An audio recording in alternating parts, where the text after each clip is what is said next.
Hello, my name's Greg and I'm shooting a video of my theater and listening room.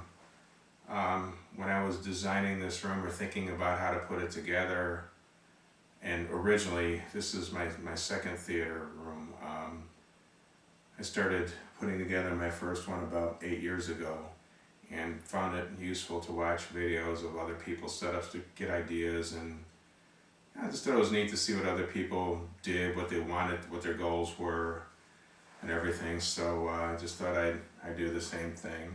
This is a new house that was just built about 3 months ago. I had the builder. This was an option to put in the basement, like a separate media room, is what they called it. And I had them do it. I could have, hired a contractor to do it and do everything with all the acoustical treatments inside the walls and everything, but just decided to do it as is, and I'm happy with the results. It's not perfect by any means, but I'm very satisfied with the outcome. I use this this room as much for music as I do for movies, probably more so. And so that was my way of thinking when I put this together, is just to get it this, so when I could just sit here with just these two speakers on and have it sound really, really nice was my goal, and I'm pretty happy with the outcome. I've seen some beautiful theaters on YouTube and other various AVS forums, things like that. I've seen, some that look like a 1930s theater, or the Bat Cave. There's a guy up in Michigan by the name of Art who has a theater that's like better than any theater I've ever been to in my life, and I've never seen it in person. Just from the videos, the equipment he has is just amazing. So there's some great rooms out there, and I guess everybody's budgets and what they're trying to achieve are all unique to them. So again, I'm happy with the way everything came together, and I just wanted to shoot a video and talk about some of the equipment and give you a layout of the room. So let me go back and grab the camera and get it off the tripod, and I'll show you some of what's going on down here. Now, that wall behind the screen is where my preamp processor is. I've got a couple amps and some other associated equipment back behind there to keep it kind of out of the way. So that's all back there, and I just have IR blasters so I can control everything from the room out here. So the first thing I want to talk about are my main speakers. I bought my first set of what I consider to be above run-of-the-mill speakers probably around mid-80s, I would say.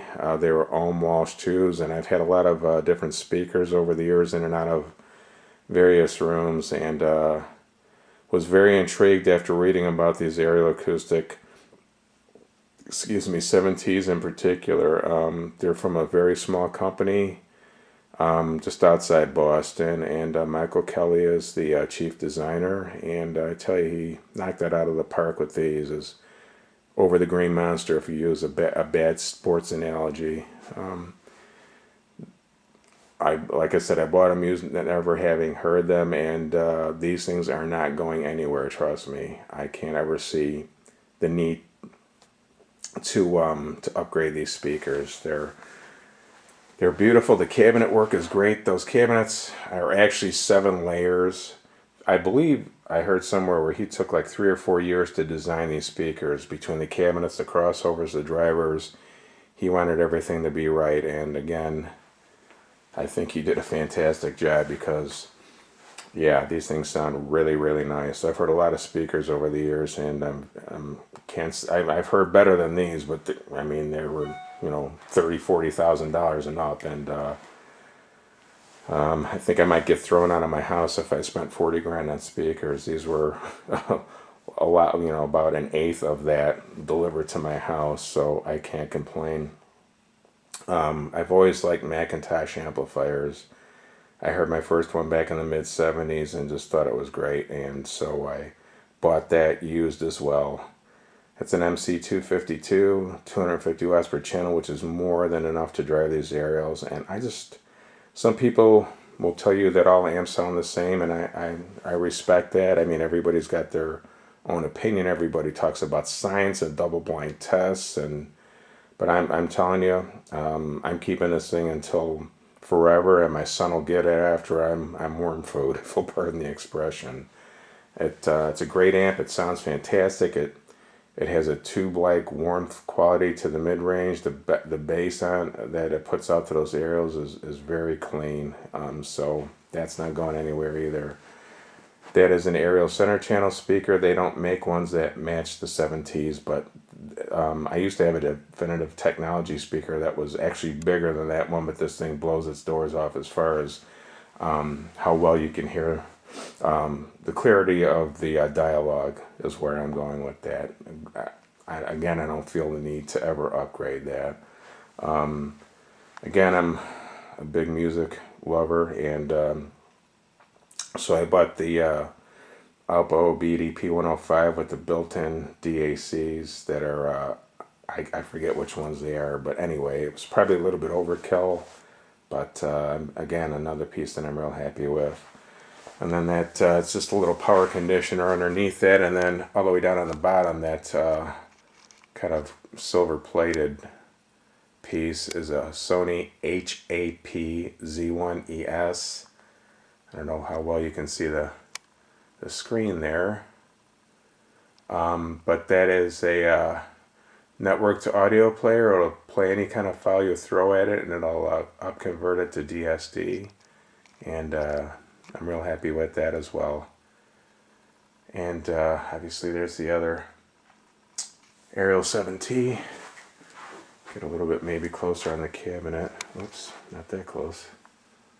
It's just a beautiful cabinet and beautiful sound. And I'd say the only drawback is the cabinet is so glossy that when you're watching a movie, it actually reflects off the side of the speaker there. So I might get like some kind of black felt to throw over that if it becomes bothersome. As far as subs, I've gone through different subs over the years, and I've settled on these Martin Logans. I shouldn't say settled on. This is what I like best in this room. I've got two subs up front, the smaller depth eye with the 3/8-inch drivers on them. The other one's right over there.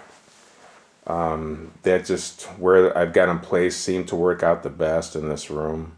I didn't do a sub crawl or anything like that because I figure with three subs that might be kind of difficult, but I'm happy again with the way they sound in this room, and I have 6 absorption panels up in here to try and keep the sound under control, and it does help for sure. I probably will try getting those 17s out away from the screen wall a little bit more, but I don't want to do too much more because then they'd be too close to the main seats here, which are right here.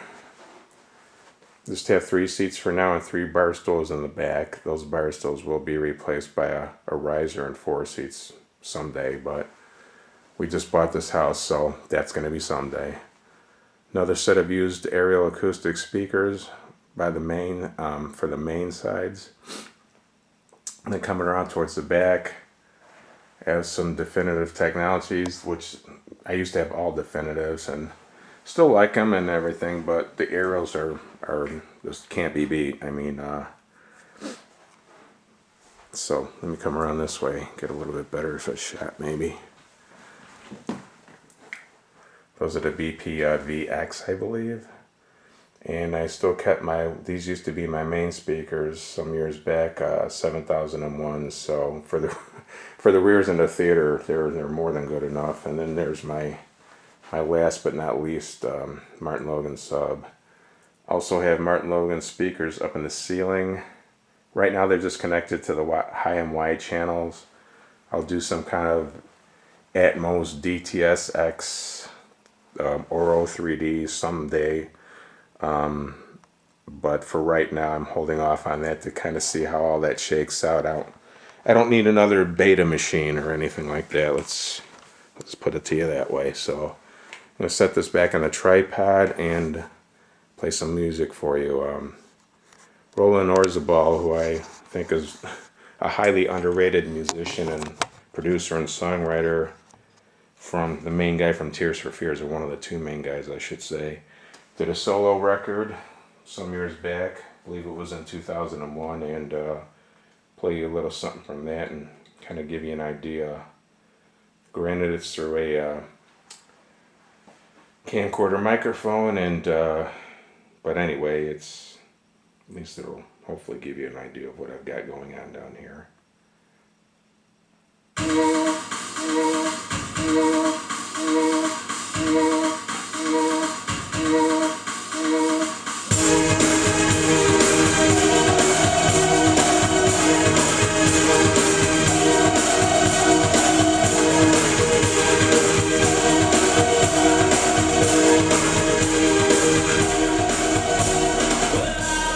So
I guess I should mention that that was just these two aerials playing in the subs, and that's it. There were no other speakers playing at that point. So thought I'd point that out. Thanks for watching. I hope you enjoyed it. If you have any comments or questions, please feel free to leave them, and I will see you down the road. Thank you.